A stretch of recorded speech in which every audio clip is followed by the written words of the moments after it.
Materiais utilizados: beterraba, fios, clipes, moeda de cobre e calculadora. Modo de fazer. Para fazermos o experimento, primeiro colocamos a moeda de cobre e o clipe de papel nas batatas ou beterrabas, ficando um clipe e uma moeda para cada pedaço. Depois, devemos decidir um pedaço de batata para o positivo e outro para o negativo. Definidos os pedaços, com os fios conectamos um fio para cada polo da calculadora. Depois, conectamos o polo negativo no clipe da batata negativa. Com o fio do polo positivo, conectamos na moeda da batata positiva. Por fim, faça uma conexão do clipe da batata positiva com a moeda da batata negativa. Explicação.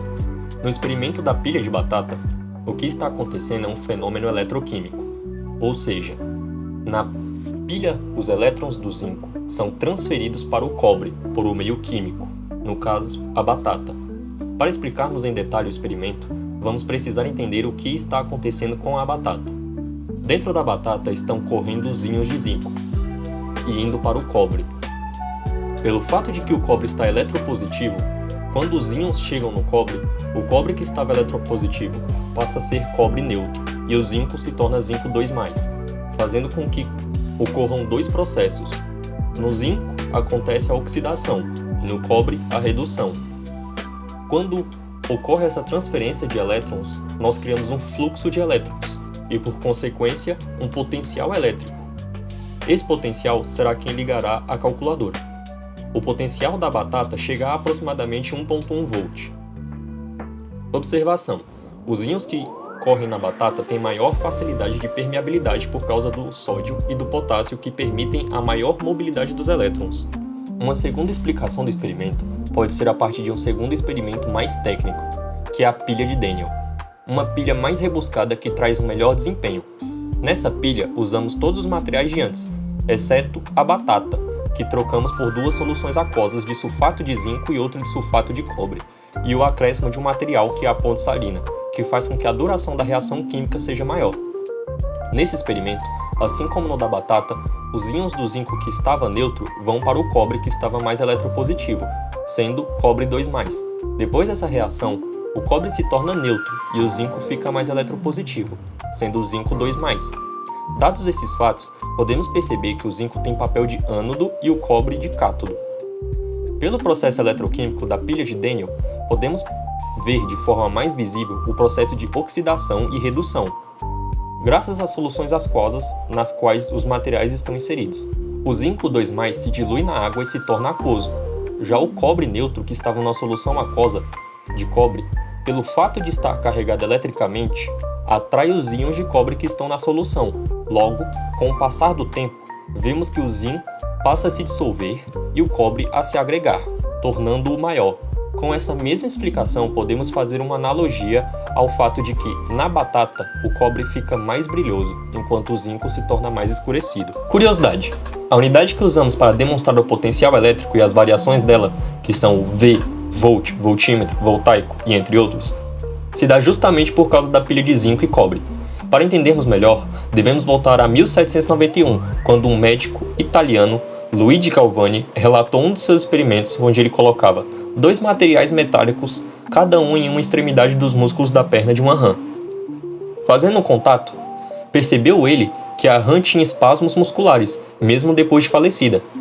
Então, Luigi propôs que a rã se mexia devido à energia dos materiais que ele empunhava. Anos depois, em 1800, o físico italiano Alessandro Volta, não crente nos estudos de Galvani, resolveu criar um modelo rebuscado desse experimento, a fim de que pudesse armazenar a energia. Volta então empilhou respectivamente cilindros de cobre, de papelões embebidos em salmoura e de zinco, nessa ordem. Quando alcançou um amontoado desses materiais, colocou em seus extremos fios condutores, e pôde ver que de fato aquela pilha de materiais armazenava energia e que também transferia sua energia por meio dos fios. Então concluiu-se que aquela seria a melhor maneira de usar eletricidade em experimentos, substituindo o jarro de Leyden, que era um método muito arcaico e não controlável. Anos depois resolveram homenagear o pai da bateria elétrica, dando o nome do potencial elétrico de volt. Questão 9. As baterias de celulares são feitas de quais materiais? Como ela funciona? Materiais. As baterias de celulares mais comuns são as de íon de lítio. Elas possuem um cátodo geralmente feito de óxido de lítio e cobalto e um ânodo geralmente de grafite. Funcionamento. Durante o uso, os íons de lítio migram do ânodo para o cátodo através de um eletrolito, liberando energia na forma de eletricidade. No processo de recarga, os íons retornam para o ânodo, armazenando energia para o uso futuro. Questão 10. As baterias de carros, caminhões e motocicletas são feitas de quais materiais? Como elas funcionam? Materiais.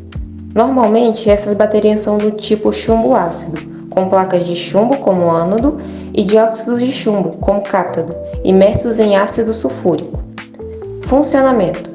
Quando o veículo é ligado, ocorre uma reação química entre o chumbo e o ácido sulfúrico, gerando elétrons e, portanto, energia elétrica para alimentar o motor de arranque e outros sistemas. Essas baterias são recarregadas pelo alternador do veículo, enquanto o motor está em funcionamento. Questão 11. Como funcionam as baterias radioativas? Funcionamento.